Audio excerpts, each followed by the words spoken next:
LPGचा problem झालाय त्याच्यामुळे सगळे किती टेन्शनमध्ये आलेत ना. जर बघितलं तर आपण किती डिपेंड झालोय. आज ज्या काही सर्व्हिस आपल्याला अवेलेबल होते इझी सगळीकडे. आपण काही जण आता मोस्टली माझं जे ऐकत असतील तर ते दत्तगुरूंना मानत असतील, नवनाथ महाराजांना मानत असतील. तर कधी विचार केलाय का नवनाथांनी कशा पद्धतीने साधं आणि सिंपल जीवन जगलं आहे आणि त्यांनी लोकांना पण जगायला शिकवलंय ऍक्च्युली.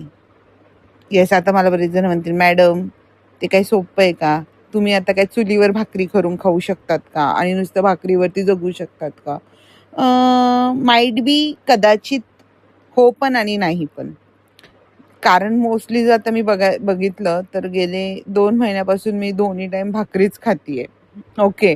आणि चुलीवरची भाकर तर सगळ्यांना खूपच आवडते. सो इझी आहे. मध्यंतरी आम्ही फाउंडेशन म्हणजे सेंटरवरती तर चहा सुद्धा बनवला होता चुलीवरचा. केलं तर सगळं काही होतं. सो आपण ठरवतो आपल्याला जेवणामध्ये 5 ते 6 गोष्टी हव्यात. पण त्या गोष्टी खरंच आपल्या शरीराला पूरक आहेत का? की आपण फक्त आपल्या जिभेचे चोचले पुरवण्याकरता खातोय, हे महत्वाचं आहे.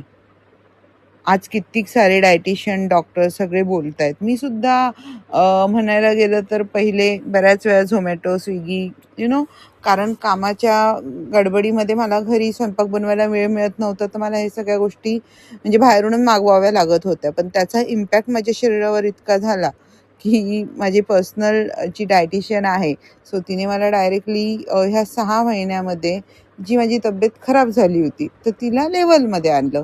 तर मग ह्या सगळ्या ह्याच्यात मी एकच बघितलं की मी इंटेक काय करतेय. मी शुगर पूर्णपणे बंद केली आहे. मैदा, तेल हे सगळं बंद केल्यानंतर माझी sugar level means pre diabetic sugar level ती नियंत्रणात येत आली आहे. आणि मी ज्या पद्धतीने काम करते आहे तर ते कामामध्ये पण त्याचा परिणाम दिसतोय.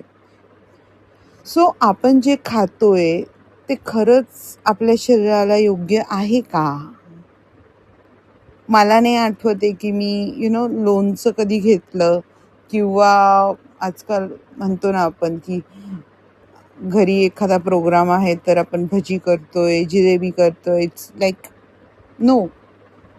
मेन म्हणजे आपल्या शरीराला काय गरजेचं आहे. सगळे डॉक्टर, सगळे डायटिशियन जे बोलतायत मिलेट्स गरजेचे आहेत, सॅलड गरजेचं आहे.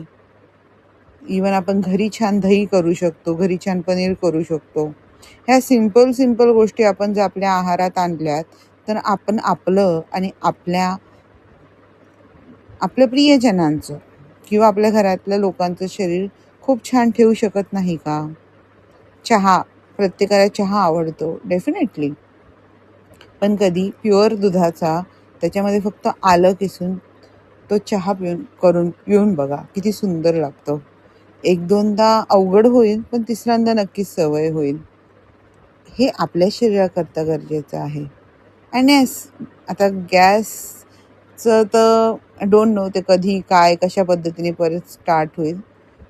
पण जोपर्यंत हे सगळं काही थांबत नाहीये, युद्ध किंवा सगळं सुरळीत होत नाहीये, तोपर्यंत हे पण ट्राय करून बघा.